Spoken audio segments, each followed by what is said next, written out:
Hello friends, मैं मोनिका, आपके gardener दोस्त। आज आपसे बात करूंगी कि ये देखिए, आप जरबेस के देख रहे हैं, जाफरी के फ्लावर्स देख रहे हैं। जाफरी मतलब छोटा वाला गेंदा। अगर आपके पास जाफरी है तो भी, और अगर बड़े वाले गेंदे हैं तो भी, दोनों के लिए प्रोसीजर एक ही है। तो आज हम बात करेंगे कि जाफरी में या गेंदे में जब एक बार फूल आ जाते हैं और उसके बाद आपको लगता है कि अब हमारा पौधा जो है डल होने लग गया है, अब उसमें बहुत सारे स्पेंट फ्लावर्स देखने लग जाते हैं, तो हम अपने पौधे को रीब्लूमिंग के लिए कैसे तैयार करें, तो आज हम उसी पे बात करेंगे। तो एक तो हम क्या करते हैं कि तो हम उसको रीब्लूमिंग के लिए अपने पौधे को कैसे तैयार करें, उस पर आज हम बात करेंगे। तो चलिए आपको मैं दिखाती हूँ। देखिए, ये वाला मेरा पौधा है, इस पर बहुत सारे फ्लावर्स थे और अब क्या हो गया कि फ्लावर्स भी चले गए और साथ में ये देखिए ऐसे पत्तियाँ भी ऐसे सूखने लग गई हैं। तो इनको हम क्या करेंगे, अब ये जो पीली पत्तियाँ हैं सारी और जितने भी स्पेंट फ्लावर्स हैं, देखिए इसके मैंने बहुत सारे स्पेंट फ्लावर्स सुबह हटाए। फिर मेरे को ध्यान आया कि आप लोगों को भी आपके साथ भी शेयर करें। ये देखिए, ये मैंने ऐसे सारे ये फ्लावर्स हटा दिए थे सवेरे।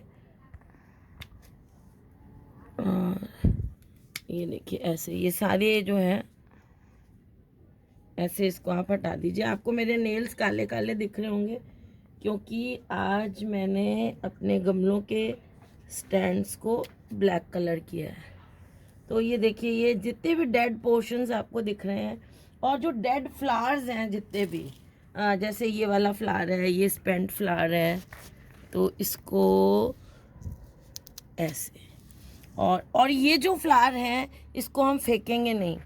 जितने भी फूल निकलेंगे, ये देखिए मैंने सुबह भी करे थे, बहुत सारे इकट्ठे करके रखे हुए हैं। ये देखिए इस गमले में भी रखे हुए हैं। ये इस पौधे की कटिंग भी मैंने की थी, अब झाड़ू थोड़ा लगाया। आजकल छत बहुत गंदी है क्योंकि कलरिंग वगैरह चल रही है। ये देखिए, ये ऐसे इनको फेंकना नहीं है, इनको सुखाना है हमें, या तो छाया में या धूप में, कैसे भी आप सुखा सकते हैं। ये अगले साल हमारे बीज के काम आएंगे।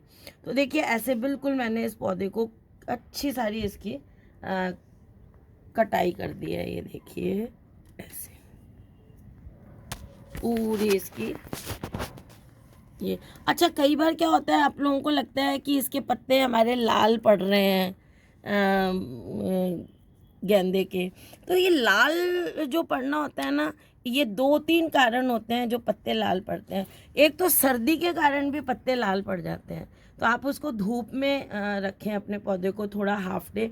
और कई बार क्या होता है, बहुत ज़्यादा धूप होती है ना, तो भी हमारे पौधे जो हैं, किसी दीवार के साथ आप बहुत ज़्यादा धूप में रख दें तो भी पत्ते लाल पड़ने लग जाते हैं। तो इसके दोनों रीज़न है। और कई बार हम बहुत ज़्यादा ओवर वाटरिंग करते हैं तो भी पत्ते लाल पड़ जाते हैं। तो इनमें से जो भी रीज़न होगा आपको पता चल जाएगा आपके पौधे में। मिट्टी को देख के पता चल जाएगा कि पानी ज़्यादा है कि नहीं। और अगर आपने बहुत ज़्यादा धूप में कोई दीवार के पास रखे हैं तो भी आपको पता चल जाएगा। जो भी आपके पौधे के साथ कंडीशन है वो आपको पता चल जाएगा।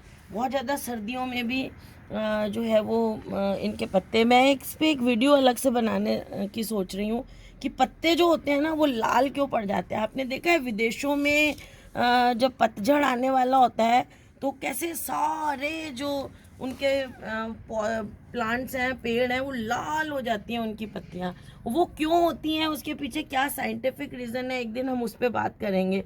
जल्दी मैं सोच रही हूँ। और वो ही रीज़न होता है कि हमारे यहाँ की पौधों की पत्तियाँ भी सर्दी में लाल पड़ती हैं। कुछ कुछ वैसा रीज़न होता है, अलग होता है।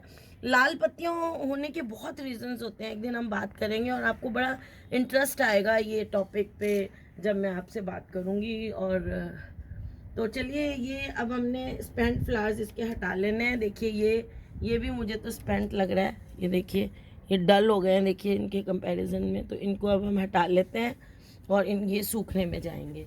और अब हमें इसको जो है रीब्लूमिंग के लिए कैसे तैयार करना है, तो देखिए अब मैं क्या करती हूँ। तो देखिए इसकी ये थोड़ी थोड़ी मिट्टी हटा देते हैं हम।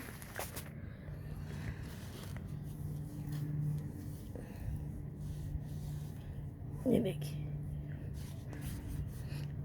ये देखिए हटा दी है मिट्टी हमने थोड़ी थोड़ी, चारों तरफ की ऐसे हटा दें। अब ये दिया कह रही है आपकी चप्पल दिख रही है, लियो ना। ये जो थोड़ी सी हार्ड वाली चप्पल होती है ना, वो शुरू शुरू में जब ये छोटा था तो खा लेता था। तो मेरे पास जब कोई चप्पल मेरी गीली वगैरह हो जाती है तो मैं ये चप्पल निकाल के पहन लेती हूँ।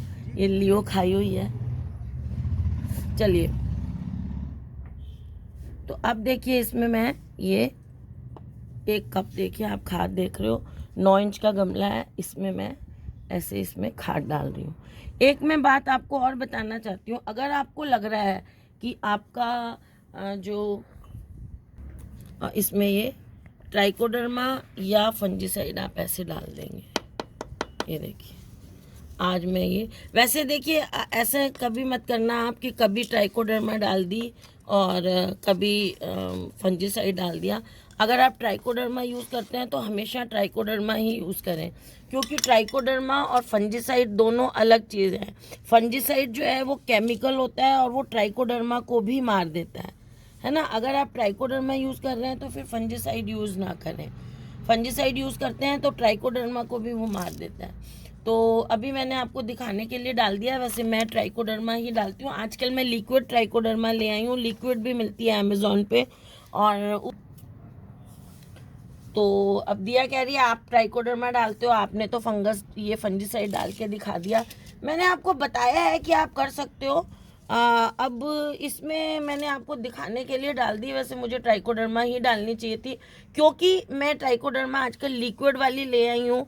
तो मैं वो मैं आजकल लिक्विड जब खाद डालती हूँ तब डाल देती हूँ। और अब जैसे मैंने अब ये इसमें केमिकल, क्योंकि अगर सूखी ट्राइकोडर्मा होता तो मैं आपको सूखा पाउडर डाल के दिखा देती। मैं आजकल लिक्विड ट्राइकोडर्मा लाई हूँ, तो वो मैं जब लिक्विड फर्टिलाइज़र देती हूँ उसमें डाल देती हूँ। तो लेकिन अभी आपको मुझे बताना था कि ट्राइकोडर्मा अगर पाउडर है तो डाल दें, नहीं तो फंजीसाइड डाल दें। और एक चीज़ इसके साथ ही, चलिए आपको दिया ने अच्छी बात उठाई तो मैं बता देती हूँ कि अगर आपने फंजीसाइड डाल दिया है किसी पौधे में, है ना, तो उसमें अगर आप ट्राइकोडर्मा डालें तो 20 दिन बाद डालें, क्योंकि कोई भी जो फंजीसाइड होता है उसका 20 दिन तक असर रहता है और 20-25 दिन महीने बाद आप उसमें ट्राइकोडर्मा डालें। अगर आप पहले ट्राइकोडर्मा डाल देंगे जिसमें आपने फंजीसाइड डाल रखा है तो क्या होगा, वो ट्राइकोडर्मा को भी मार देगा। तो इसलिए अब जैसे मैंने इसमें ये फंजीसाइड डाल दिया, अगर ट्राइकोडर्मा है तो वो डालिए। तो मैं इसमें अब जो ट्राइकोडर्मा है 1 महीने तक इस वाले गमले में ट्राइकोडर्मा नहीं डालूंगी। तो इस चीज़ का आप ध्यान रखिए। आपको एक चीज़ और पता चल गई कि फंजीसाइड जो हम पौधों में डालते हैं उनका 1 महीने तक असर रहता है, लेकिन जो हम ट्राइकोडर्मा डालते हैं ना, क्योंकि वो फंगस के स्पोर हैं, वो और जैसे जैसे हम खाद देते हैं, है ना, तो वो और उन बढ़ते हैं, वो मल्टीप्लाई होते हैं, तो वो दिन प्रतिदिन बढ़ते हैं। लेकिन उसको भी हमें महीने में एक बार डालना होता है, ताकि जब 1 महीने बाद उसकी ग्रोथ थोड़ी सी कम होने लग जाती है तो हम और ट्राइकोडर्मा डाल देते हैं।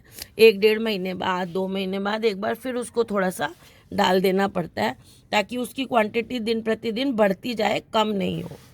तो चलिए, अब हमने देखिए ये ऊपर से मैंने इसको डाल के फिर ऊपर से मिट्टी की एक लेयर से ऐसे ढक दिया। तो ये जो है, ये हमारा जो है वो पौधा तैयार हो गया। हाँ, एक चीज़ और बताना चाह रही थी मैं आपको, वो बीच में मेरा छूट गया, कि अगर आपके पौधा, कई बार आप ये देखते हो, स्पेशली मैं गेंदे के पौधे की इस टाइम बात कर रही हूँ, जाफरी होता है ड्वार्फ गेंदा, जो गेंदा छोटा रहता है और फूल देता है उसको जाफरी कहते हैं। है ये भी गेंदे की वैरायटी, है ना, इसका नाम जाफरी है क्योंकि ये छोटा रहता है। तो गेंदे में कई बार हमें ऐसा लगता है कि पत्तियां बहुत डल हो रही हैं, पौधा बस सिकुड़ता ही जा रहा है। जैसे अब आपको ये लग रहा है पौधा सिकुड़ता ही जा रहा है, बड़ा नहीं हो रहा, इस तरह से देखिए हरा भरा नहीं हो रहा है पौधा, है ना। अगर आपको ऐसा लगता है तो आप एक केमिकल उपाय बताती हूँ मैं, उससे बहुत जल्दी आपका पौधा हेल्दी और अच्छा हो जाएगा। वो है कि आप मैं यूरिया यूज़ नहीं करती हूँ, लेकिन अगर आपका पौधा बिल्कुल ही आपको ऐसा डल लगता है और ऐसा है, तो आप एक काम कर सकते हैं कि 1 लीटर पानी में आप 1 चुटकी या 2 चुटकी ही बताऊंगी मैं, क्योंकि बहुत ज़्यादा आप डालेंगे तो पौधे के मरने का डर रहता है। या आप चौथाई चम्मच कह लीजिए कि 1 लीटर पानी में चौथाई चम्मच या 2 3 चुटकी, वो ज़्यादा बेटर है। 2 3 चुटकी आप यूरिया डालें। एक, अगर आप न्यू हैं तो 1 2 ही डालें। 1 या 2 चुटकी यूरिया की डालें आप 1 लीटर पानी में, और वो पानी आप अपने पौधे को दे दीजिए। 1 महीने बाद फिर एक बार दे दीजिए। तो ऐसा करने से यूरिया में नाइट्रोजन होता है, और नाइट्रोजन, अच्छा, इसको देने का एक तरीका और है। जैसे ऐसे 1 2 जगह आप ऐसे गड्ढे बना लें, जैसे मैंने यहाँ गड्ढा बना लिया और यहाँ गड्ढा बना लिया, ऐसे ऐसे भी दे सकते हैं आप। ऐसे इसमें ऐसे फिलिंग कर दें, ऐसे, ये देखिए, ये खाद डाल दी हमने इसमें ऐसे, और इसको ऐसे बंद कर दिया, और ऐसे इस तरफ भी डाल दिया हमने। इससे आपको ज़्यादा मिट्टी डिस्टर्ब नहीं करनी पड़ेगी। लेकिन जैसे मैं ये डालती हूँ, मुझे ये इसलिए अच्छा लगता है कि इसमें यूनिफॉर्मली चारों तरफ डल जाती है खाद, और चारों तरफ की जड़ों को खाद मिलती रहती है। और जब हम अगर फंजीसाइड वगैरह डालते हैं, वो भी यूनिफॉर्मली चारों तरफ जो है वो डिस्ट्रीब्यूट हो जाता है। और फिर क्या है, चारों तरफ की मिट्टी एक बार लूज़ हो जाती है तो जड़ों को एरिएशन भी मिल जाता है, ऑक्सीजन भी मिल जाती है, जिसको हवा मिलना भी कहते हैं। हवा भी मिल जाती है जड़ों को भी हवा मिलनी बहुत ज़रूरी है। एक बार मिट्टी लूज़ हो जाती है, चारों तरफ से हम मिट्टी को ऐसे हटा देते हैं ना, तो मिट्टी लूज़ हो जाती है एक बार, तो एरिएशन मिलता है जड़ों को। तो बस ये तरीका करिए। अगर आपके गेंदे के पौधे जो हैं वो डल होना शुरू हो गए हैं, तो उनको रीम ब्लूमिंग के लिए इस तरह से आप तैयार करिए। अब मैं इसमें पानी दे दूँगी, और बस इसको शाम के टाइम जैसे मैं अभी कर रही हूँ, और बस ताकि इसको, जैसे अभी एकदम से धूप भी नहीं मिलेगी, और कल से इसको, और गेंदे में एक चीज़ और है कि इसकी मिट्टी को बहुत ज़्यादा सूखने नहीं दें। इसकी मिट्टी हमेशा मॉइस्ट रखें, रोज़ करीब करीब पानी दें इसको। मिट्टी ज़्यादा, बहुत ज़्यादा मिट्टी अगर इसकी सूखेगी ना बार बार, तो फिर आपका पौधा डल हो जाता है। मेरे इस पौधे का डल होने का कारण भी यही है कि आजकल थोड़ा सा मैं बिज़ी हो गई हूँ, बच्चे घर रहते हैं, इसलिए काम रहता है, तो इसलिए मैं वाटरिंग का उतना ध्यान नहीं रख पाती हूँ पौधों का, जैसे मैं हमेशा रखती हूँ। तो इसलिए ये हो जाता है कई बार। तो फ्रेंड्स, अगर आपको ये वीडियो अच्छा लगा तो इसे लाइक करिएगा, शेयर करिएगा, और मेरे चैनल को सब्सक्राइब करिएगा। Okay friends, bye.